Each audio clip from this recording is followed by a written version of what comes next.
Saya mendeteksi bahwa kedunguan di Republik ini pertama-tama disebabkan bukan oleh buzzer, tapi oleh talk show.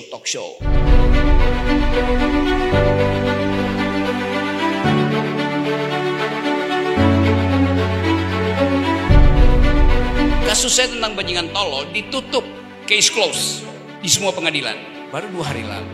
Jadi Anda bayangkan seorang warga negara melaporkan saya juga sebagai warga negara untuk kepentingan kepala negara.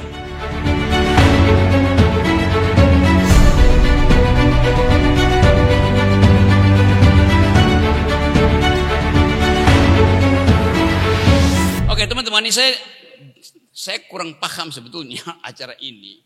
Ternyata ini monolog, saya pikir diskusi buku. Lalu saya dikasih buku yang belum pernah saya tahu bahwa ada yang menulis buku ini.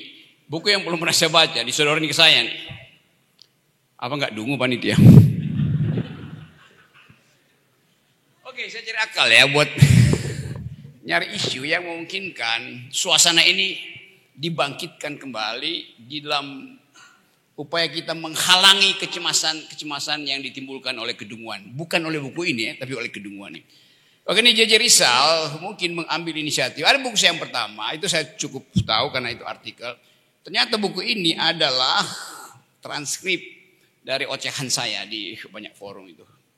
Jadi bayangin, ocehan itu dijadikan referensi untuk membasmi akal dungu. Coba. Padahal gua ngoceh juga dengan cara dungu.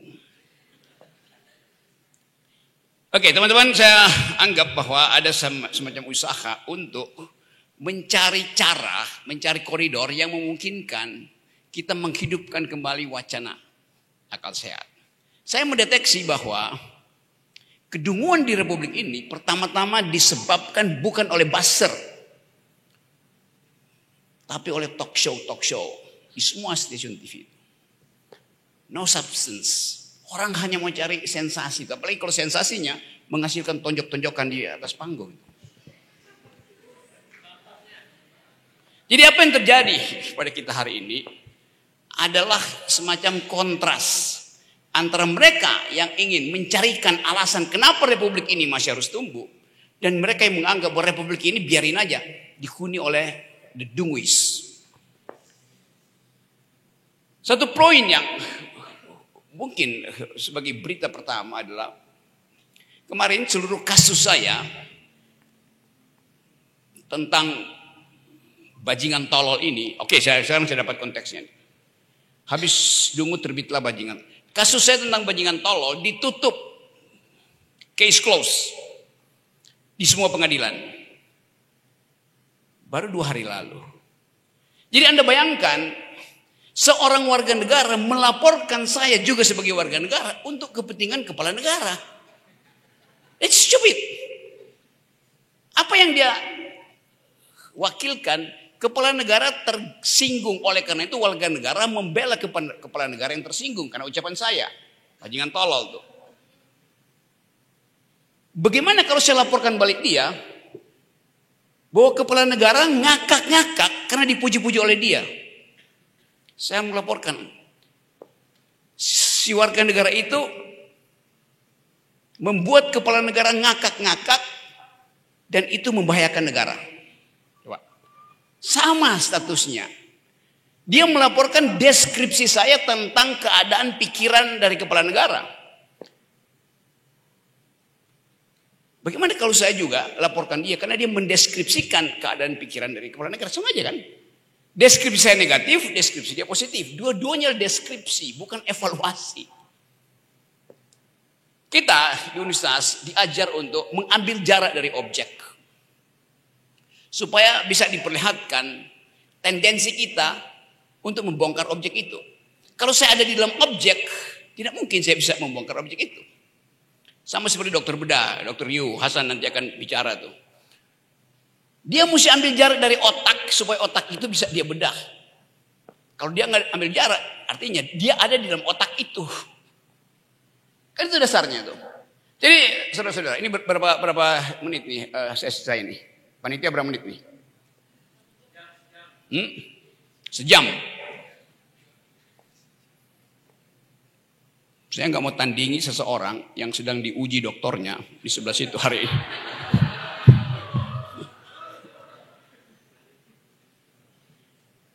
Ini UI lama-lama jadi sarang kedunguan. Kita nggak tahu apa sebetulnya UI sehingga begitu banyak akhir-akhir ini proposal dokter ya.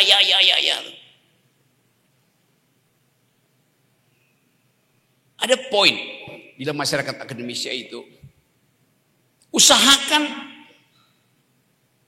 seserius-seriusnya supaya seseorang dibatalkan promosi doktornya.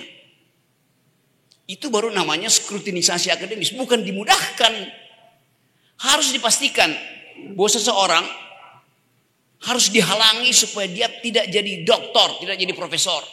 Kalau dia lulus dan lolos, nah itu baru kita sebut oke. Dulu di Itali ada seorang perempuan ingin jadi doktor. Tapi pada waktu itu patriarkisme luar biasa di Eropa tuh. Maka perempuan ini dihadang oleh patriarkisme. Kalau Anda laki-laki di Eropa dulu, Anda paling diuji 4 orang. Setengah harian. Kira-kira abad 12, abad 13. Perempuan ini ingin jadi dokter, lalu dia dikasih prasyarat. Anda boleh jadi dokter, tapi Anda akan diuji oleh 1000 laki-laki selama 40 hari itu. Dia lulus. Siapa lebih bermutu? Yang lulus diuji 1000 laki-laki selama 40 hari, ketimbang seseorang yang diuji oleh 4 orang yang dapat amplop sehari sebelumnya. Kita mau deteksi itu hari ini. Dan mau kasih pesan kuat pada kekuasaan. Bahwa demokrasi itu adalah force of the better argument. Demokrasi adalah pertarungan argumentasi. Dan itu yang gagal di kita tuh. Kita menyebut, Anda lihat bagaimana orang terus-menerus mengintai bagaimana komposisi kabinet yang sedang dibuat oleh Pak Prabowo. 70, besok dipanggil lagi, kira-kira 120 orang akan ada dalam kabinet. Gue aja ngapalin mahasiswa gue yang cuma 30 gak bisa-bisa. Gimana Pak Prabowo menghafal 180 orang kabinetnya? Kabinet yang besar artinya kita akan bayar pajak lebih untuk bayar mereka. Amerika kabinetnya mungkin 10-11 orang tuh. Padahal itu negara raksasa, diurus dengan cara yang simple, tetapi kapasitas yang menduduki portofolio itu second to none, tak terbandingkan. Di kita olok-olok mulai terjadi. Ada artis, ada yang pakai nama profesor, ada yang dokter honoris causa. Dan kita hanya bisa tonton itu semacam lalu lintas kecil dalam politik kita. Padahal itu yang membahayakan akal sehat kita. Itu yang membahayakan kehidupan republik. Mereka tidak mengerti apa itu res dan apa itu publika. Bagaimana memimpin negara, mengatur kabinet dengan kapasitas yang non-res dan anti publika. Ini problem yang ada di universitas. Kita mau tumbuhkan kegembiraan kita pada teman-teman milenial. Tapi kelihatannya milenial di UI juga itu kena gejala FOMO. Fear of missing out itu. Nggak keren kalau nggak ngikutin seniornya tuh. Jadi ada pendangkalan berpikir. Itu yang disebut sebagai pendangkalan berpikir. Kita balik lagi pada ide republik. Kalau kita bandingkan yang disebut republik hari ini dan republik 79 tahun yang lalu, tidak ada satu menteri pun selama Jokowi menjadi raja yang mampu menghasilkan argumen akademis kemudian dibantah oleh lingkungannya. Nggak ada. Padahal kita tahu negeri ini didirikan oleh pikiran-pikiran cerdas. Dari Tan Malaka, Sultan Syahrir, Haji Agus Salim, Natsir, you name it. Satu waktu saya masuk keluar hutan di Vietnam, lalu terdampar di Vietnam Utara, di Museum Ho Chi Minh. Di situ ada foto Tan Malaka lagi berdebat dengan siapa yang sering kutip, Antonio Gramsci, yang pada waktu itu adalah pemimpin komunis internasional. Dia adalah ketua partai PKI, Partai Komunis Italia. Yang sekarang teori hegemoni ada di mana-mana. Tahun 20-an, 30-an, Tan Malaka udah berdebat dengan pikiran-pikiran dunia. Tahun 30, Tan Malaka sudah berdebat dengan ide-ide global tentang human solidarity, tentang sosialisme. Di kita hari ini, majalah Tempo memberitakan dengan baik ada kira-kira 2.800 buzzer disewa hari ini oleh Jokowi untuk mengatakan puji saya tanpa perdebatan. Jadi anda bagaimana jarak intelektual antara Tan Malaka dan Mulyono? Apa yang mau kita harapkan dari peristiwa politik ini bagi janji untuk menghasilkan republik? Republik artinya ada perdebatan tentang isu publik, tentang res publica. Anda lihat menteri-menteri yang mondar-mandir ke Kertanegara, semua mengurus res privata, korporasi yang kita sebut oligarki itu. Jadi kita ada dalam kecemasan itu, kecemasan untuk menghasilkan kembali republik yang berpikir. Nah, pengertian-pengertian ini yang saya ingin terangkan dalam upaya untuk memprovokasi saudara-saudara untuk menghalangi kedenguan beroperasi berkali-kali di republik. Bisa jadi kabinet Pak Prabowo nanti itu semacam kabinet ketiga dari Jokowi. Distintif karakternya nggak ada. Kalau Anda katakan Jokowi ya jadi tawanan, jadi lemdak, sekarang mungkin Pak Prabowo jadi lemdak. Karena tidak terlihat otentifikasi. Tidak terlihat kemampuan eksistensialis untuk menentukan ini jabatanmu, yang itu jabatanmu, yang ini lebih penting dari yang ini. Kita nggak tahu. Masih dipanggil-panggil sampai besok masih ada panggilan. Kita nggak ngerti apa yang akan dihasilkan dalam bidang pendidikan, bidang kebudayaan. Tadi saya baca beredar di Twitter semacam kampanye supaya bidang kebudayaan itu jangan tiba pada Fadlison, tapi harus pada Hilmar Farid yang alumni FIB, doktor. Siapa yang tepuk tangan? Alasannya mau apa? Kalangan kiri di Indonesia menghendaki Fai, teman saya, karena dia kiri, memimpin kebudayaan. Jadi Menteri Kebudayaan, apa enggak dungu proposal itu? Kita tahu dalam Marxisme, kebudayaan itu adalah superstruktur, ditentukan oleh infrastruktur, yaitu ekonomi. Yang mesti kiri itu ekonominya, bukan kebudayaannya. Kebudayaan akan ngikut determinasi ekonomi. Bagaimana banyak kiri tapi dungu tuh. Kiri mestinya tajam lihat perspektif. Itu diedarkan, silakan tanda tangan yang menginginkan Hilmar Farid jadi Menteri Kebudayaan. Supaya ada aspek kiri di dalam masyarakat. Loh, kiri itu baru terjadi kalau ada perombakan struktural di sektor ekonomi, bukan sektor kebudayaan. Jadi bayangkan, bertahun-tahun kita belajar Marxisme, di ujungnya kita nggak paham ternyata mekanisme arsitektur antara superstruktur dan base. Karena Anda belajar itu semua tuh. Entah mandiri, entah ngutip-ngutip di Google. Jadi terlihat bahwa kemampuan kita untuk mendudukkan masalah itu dangkal sekali. Dulu yang disebut sebagai labor oleh Karl Marx artinya ada surplus value yang harus dipertahankan, jangan sampai tiba pada kapitalis. Itu adanya di dalam wilayah ekonomi, bukan wilayah kebudayaan. Kalau sekarang orang jadi kiri untuk nunggu nongkrongin APBN. Dangkal sekali. Nah, kedangkalan ini yang juga beredar di universitas. Yang memungkinkan kita lihat banyak betul tesis dihasilkan dari kampus UI yang tidak pernah tiba di dalam percakapan publik. Anda bikin tulisan tesis doktor nggak pernah dibicarakan.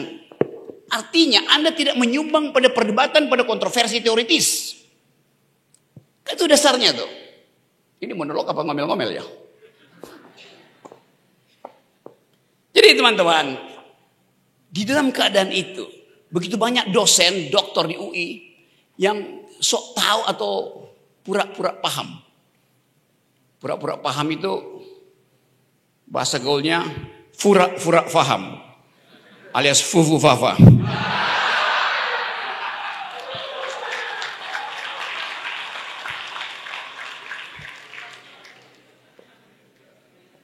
Kita mau kembalikan metodologi itu pada konsekuensi teoritis. Anda bikin disertasi, bahkan Anda bikin skripsi, Anda mesti mampu menyumbang pada perdebatan teoritis. Bukan pada data, pada perdebatan teoritis. Pada perkelahian perspektif. Jadi kita balik lagi, ini saya disuruh membahas isi buku ini, padahal saya nggak pernah baca isi buku ini. Oke, saya anggap aja bahwa seluruh keterangan itu Anda tahu. Saya ucapkan kritik di mana-mana. Saya mau terangkan sebetulnya pada negeri ini bahwa kita punya kesempatan untuk menghasilkan kembali Indonesia yang berpikir. Menghasilkan kembali. Reinventing our mode of thought. Yang hilang di dalam perdebatan-perdebatan talk show tadi. Itu juga menunjukkan bahwa perspektif jurnalis hanya ingin cari sensasi itu. Tidak menyumbang pada upaya untuk mencari digging, untuk mendalami, deepening the ideas. Jadi kita ada di sini untuk menentukan apakah masa depan kita akan dihasilkan melalui komposisi kabinet itu. Atau kita bikin semacam kitchen kabinet, kabinet malam, kabinet kafetaria, kabinet koridor UI. Untuk memastikan bahwa Republik tidak boleh dihalangi oleh pragmatisme. Tidak boleh dihalangi oleh posisi-posisi kunci di kabinet yang disorongkan oleh mereka yang punya uang. Kita mulai lihat bahwa buset, ini 4-5 orang ini gua kenal diamplopin setiap 2 jam oleh seseorang. Tapi nggak bisa kita buka, kita cuma nunggu bocor halus. Fasilitas itu akan menentukan nasib saudara. Saudara akan bayar pajak lebih banyak untuk membiayai kabinet yang ada 120 orang. Sementara keadaan ekonomi kita 5 bulan berturut-turut deflasi. Tapi kemudian deflasi itu dipoles oleh Humas Jokowi. Bahwa ya deflasi tapi UMKM-nya tumbuh. Maka tidak mungkin daya beli tidak ada. Dan kita yang belajar ekonomi sedikit dengan logika tahu banget bahwa kalau deflasi 5 bulan artinya barang yang diturunkan harga pun nggak ada yang mau beli karena daya beli nggak ada. Lalu kenapa UMKM muncul? Ya gampang. Mereka yang 5 bulan lalu punya resto sekarang pindah jualan di kaki 5. Itu keterangannya. Jadi bukan bertumbuh sebetulnya tapi turun kelas. 2 hari lalu saya naik Gojek. Ngobrol dengan dia. Dia bilang, Bang Rocky, kita sama-sama. Apa? Jaket kuning, alumni UI. Kang Gojek bilang gitu. Anak mana lu? FEUI. Baru keluar dari perusahaan. Pakai Gojek. Dia anak UI, sarjana ekonomi UI, turun pangkat, ngambil hak dari anak SMA yang mestinya naik Gojek. Kan itu yang terjadi di kita tuh. Yang dalam statistik disebut sebagai penurunan kelas. Kelas menengah turun jadi kelas bawah. Kelas bawah yang lagi merangkak kelas menengah, the aspiring middle class, berhenti di UMKM. Jadi kita mau lihat sekarang bagaimana kabinet hari ini mengatasi itu. Gampang. Modeling di kepala, apa yang bisa menumbuhkan ekonomi? Ya pasar. Bagaimana caranya? Bikin tukar tambah. Kan ekonomi itu tumbuh kan ada relasi tukar tambah kan? Bagaimana tukar tambah terjadi? Harus ada uang. Bagaimana uang dihasilkan? Ya cetak. Kalau saya cetak, Pak Prabowo perlu 800 triliun untuk nangani bolong APBN tahun depan. Bagaimana kalau nggak dapat utang? Kemarin saya baca Menteri Perburuhan, Menteri Tenaga Kerja Amerika menuduh Indonesia menjalankan politik anti hak asasi manusia karena mempekerjakan tenaga anak dan upah yang tidak setara di industri-industri ekstraktif, batu bara, tambang, nikel, segala macam. Terang-terangan Amerika bilang Indonesia itu melakukan kebrutalan dalam eksploitasi sumber daya. Sebulan kemudian sebelumnya KPK Amerika mengeluarkan aturan bahwa bribery, sogok perusahaan Amerika ke perusahaan siapapun termasuk Indonesia, yang nyogok di Amerika ditangkap, yang disogok di Indonesia juga bakal ditangkap. Jadi kalau Jokowi misalnya tiba di Canggih, dia bisa ditangkap oleh KPK Amerika. Lalu kita marah. Oh, ini kan juridiksinya lain.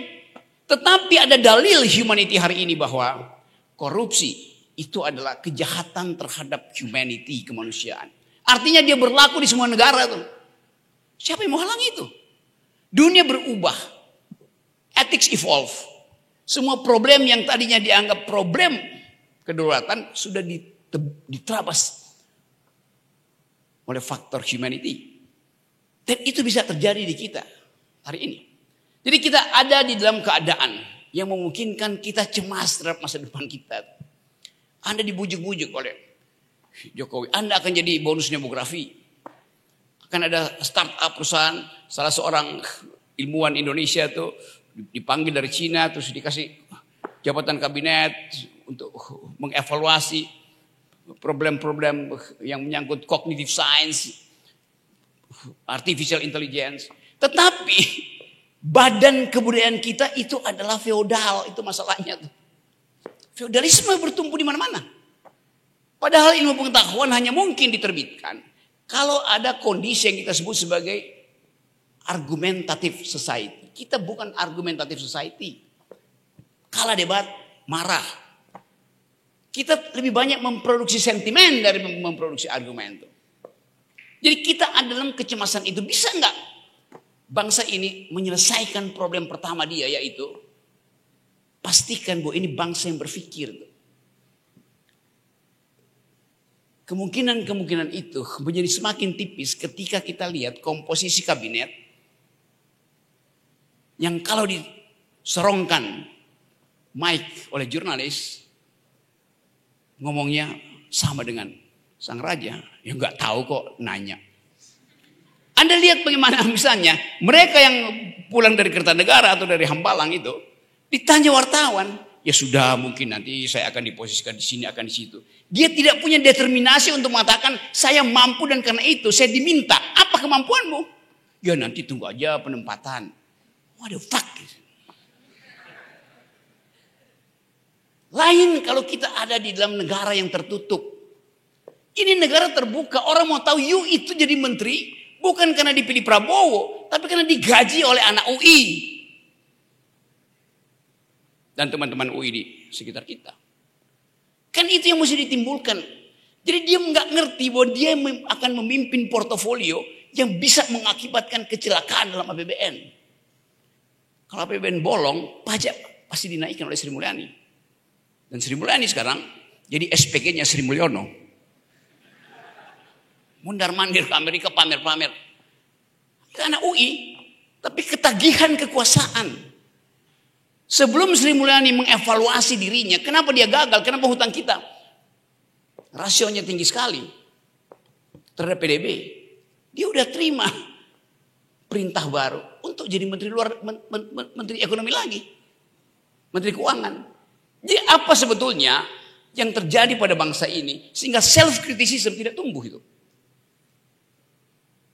Kemampuan self-criticism itu yang menentukan kondisi psikologi seseorang. Kalau tidak self-criticism, yang kita sebut leader sebetulnya adalah dealer semua itu. Jadi saudara-saudara, ini balik pada buku ini, apa isinya? Filsafat untuk Indonesia Selamat. Apa yang kita perlukan untuk menyelamatkan negeri ini? Yang pertama adalah kapasitas kita sebagai warga negara.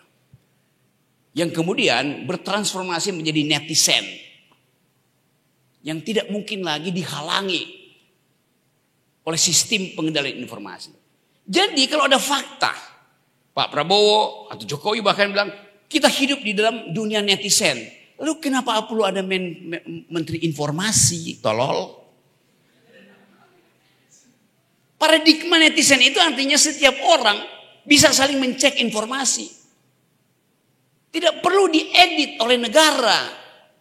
Jadi menerima fakta bahwa ini adalah negeri yang dihidupkan oleh Twitter, Facebook, Instagram, apalagi TikTok.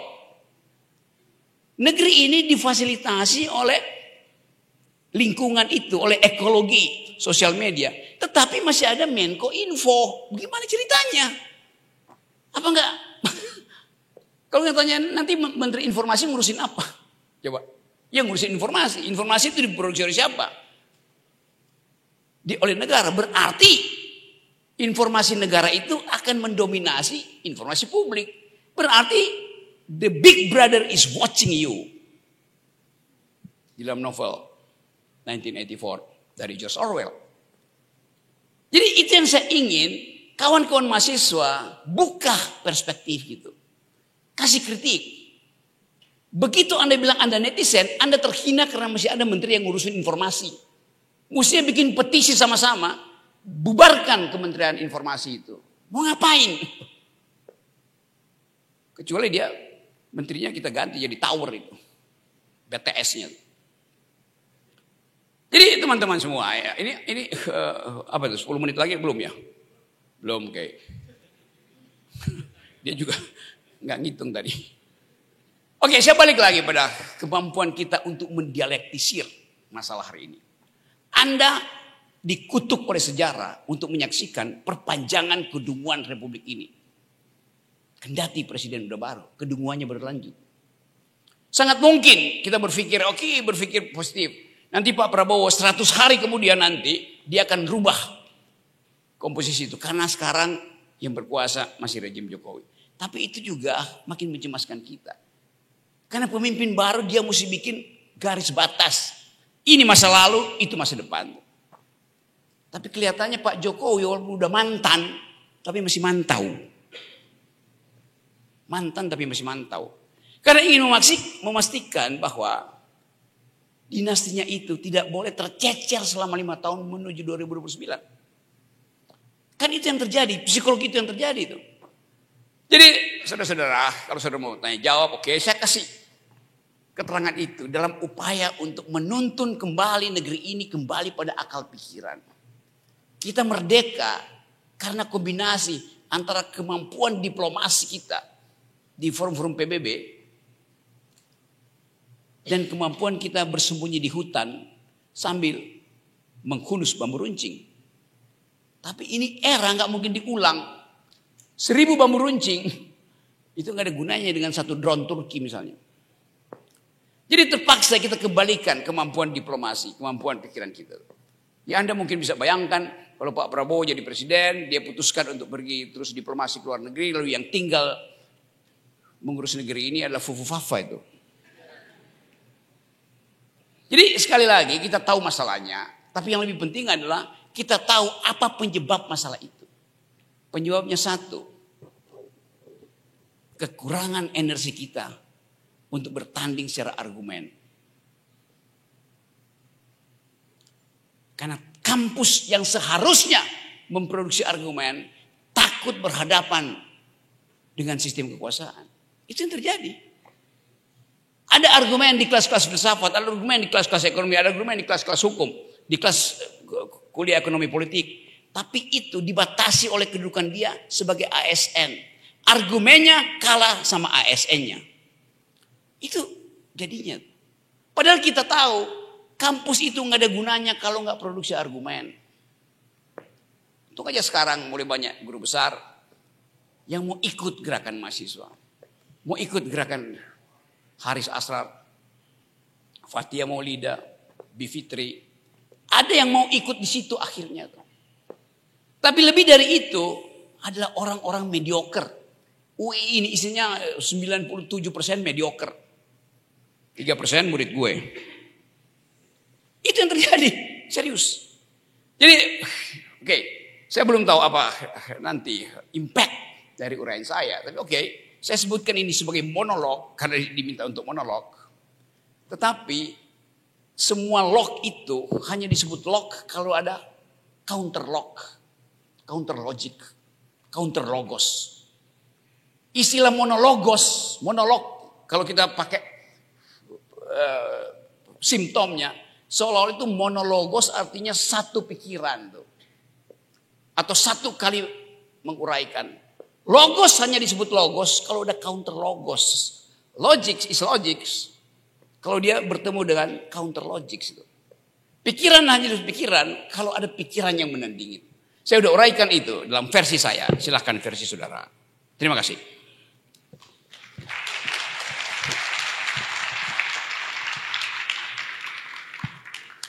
Ini dia. Cukup? Udah berapa menit ya? Udah setengah jam. Oke, apa mau? Boleh? Oke, silakan. Oke. Yang pertanyaannya paling bego gue kasih buku ini ya. Ya. Oke, ya.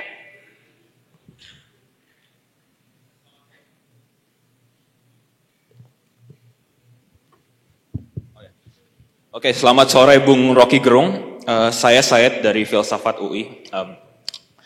Saya sebelum masuk SMA, saya melakukan diskusi ya sama teman saya tentang pilihan kuliah saya. Dan kebanyakan dari mereka ingin pergi ke luar negeri. Melihat kondisi negara ini, mereka ngerasa kalau mereka tuh pesimis. Gak ada harapan lagi. Jadi mereka memutuskan untuk pergi ke luar negeri, untuk mencari kehidupan yang baik.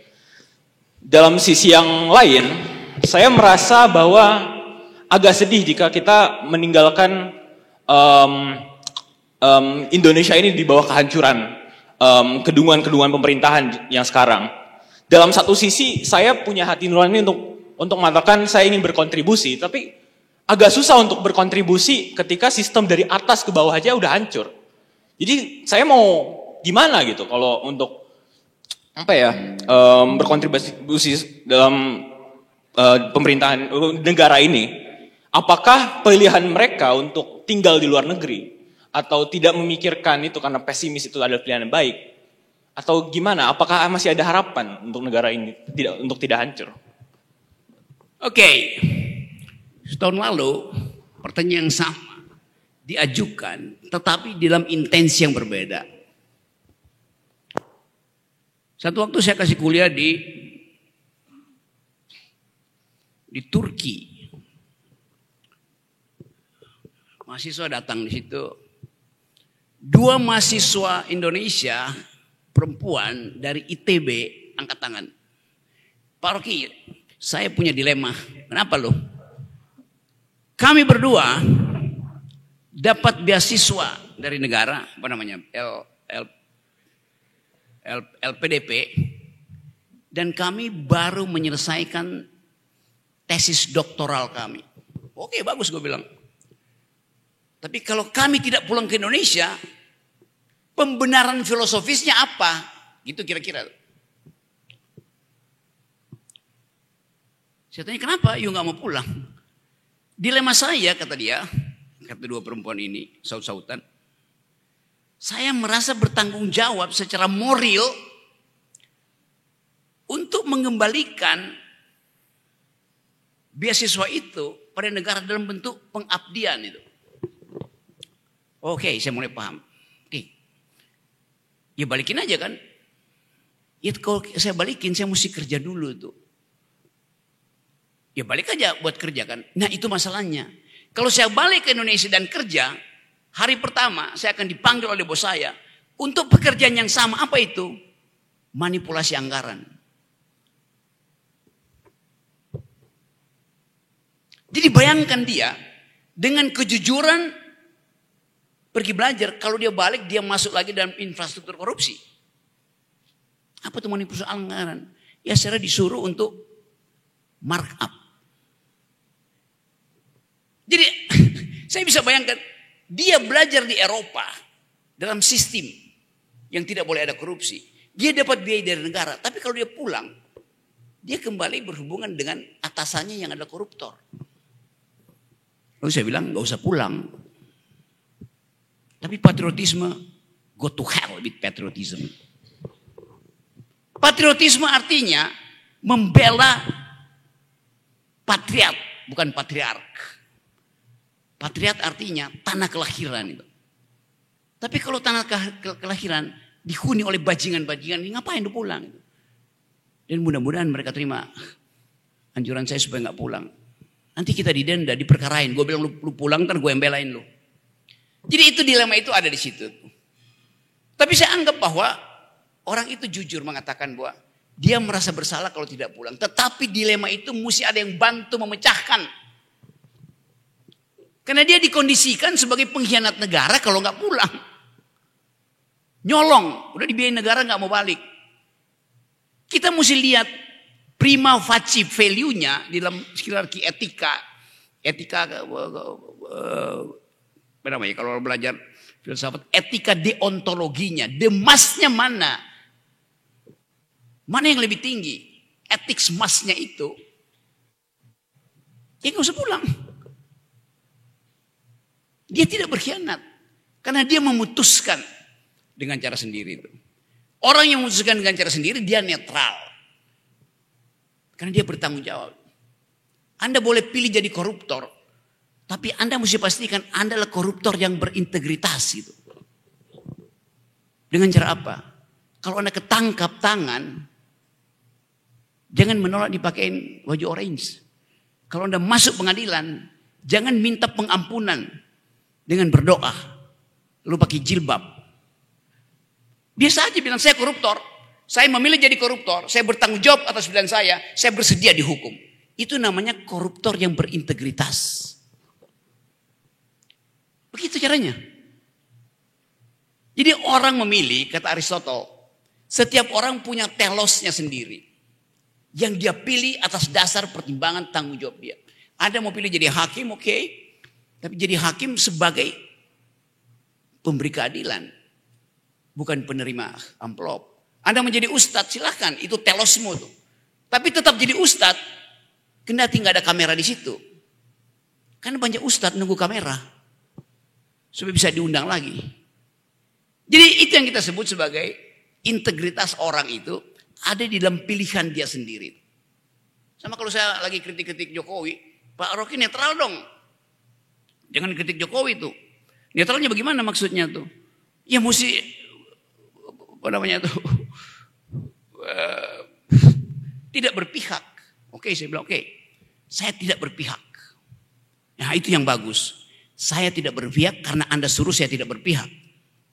Netral nggak saya? Saya ada di pihak dia akhirnya.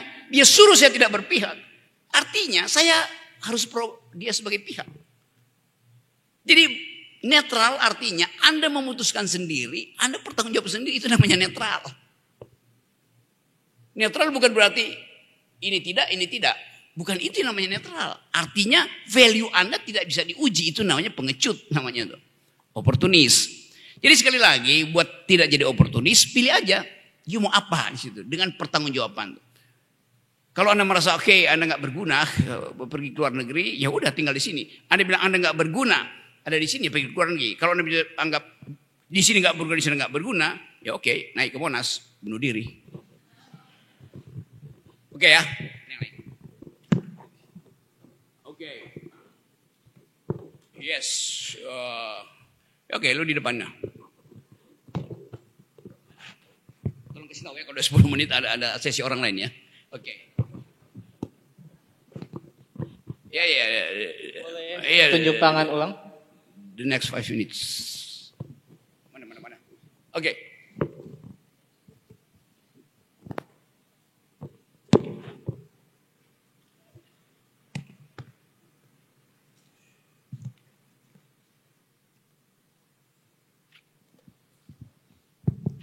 Terima kasih.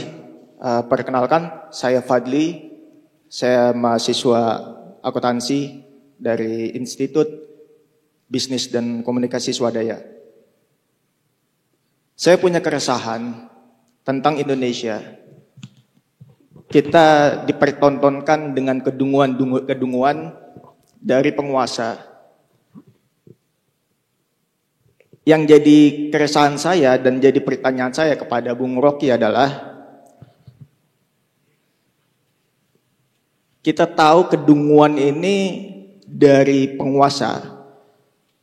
Pertanyaannya adalah bagaimana kita melakukan pergerakan extraordinary untuk menggulingkan penguasa supaya kedunguan ini benar-benar tuntas habis. Itu saja, terima kasih. Oke, menyebutkan extraordinary action untuk topple down kekuasaan itu. Kalau kita pastikan apa sebetulnya kekuasaan itu? Kemampuan untuk tidak dipengaruhi orang lain. Kita rumuskan secara negatif. Kekuasaan adalah kemampuan untuk tidak dipengaruhi orang lain. Atau secara positif, kemampuan mempengaruhi orang lain. Kan hanya itu dalilnya kan. Kalau Anda dalam posisi kekuasaan, Anda punya determinasi. Tetapi mereka yang di luar kekuasaan juga punya determinasi. Kan ini cuma lokasi aja sebetulnya. Bukan jumlah kekuasaan. Lokasinya di mana tuh. Anda menganggap bahwa kedunguan itu diproduksi oleh rejim ini. Rejim itu menganggap bahwa yang di luar hendak mengganggu stabilitas ideologi dari rejim itu. Ada dua fasilitas yang disediakan oleh ilmu pengetahuan. Satu adalah yang disebut duel hegemoni, kontra narasi. Yang kedua adalah hostile takeover. Kan cuma itu yang tersedia. Anda mau duel narasi, narasi Anda mesti tajam.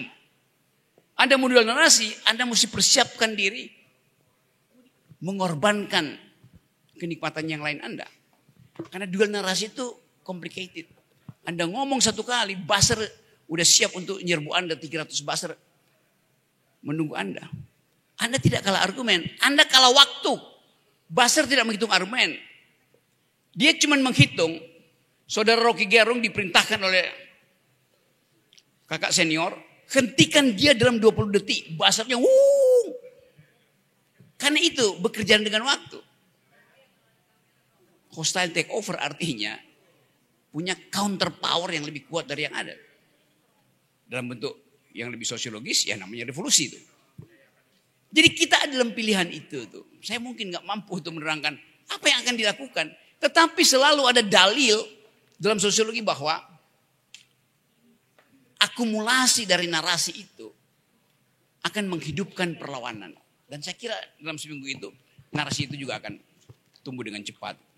Jadi sekali lagi yang saya terangkan tadi sekedar untuk memberi semacam energi intelektual bahwa negeri ini harus dikembalikan pada genealoginya, pada asbabun nusulnya, yaitu republik. Isi dari republik artinya setiap orang terlibat di dalam urusan publik. Tidak boleh politik itu diurus secara privat. Poin kedua dari republik, demokrasi itu artinya kompetisi. Di dalam kompetisi ada evaluasi. Evaluasi tertinggi adalah evaluasi dari luar. Anda belajar akuntansi? Yes. Auditor luar itu lebih bermutu dari auditor internal. Akuntan luar itu namanya oposisi itu. Jadi jangan mengandaikan bahwa semua departemen akan ada inspektorat. Kementerian akan dievaluasi oleh Pak Prabowo. Iya, tetapi evaluasi terbaik adalah yang datang dari luar. Itu poin saya. Dan kita tunggu bahwa kabinet ini akan dilantik lalu dibawa ke Lembah Tidar, tempat pelatihan Akabri, dan kita tunggu mereka pulang dengan kepala plontos. Mesti dibotakin kan kalau jadi kader.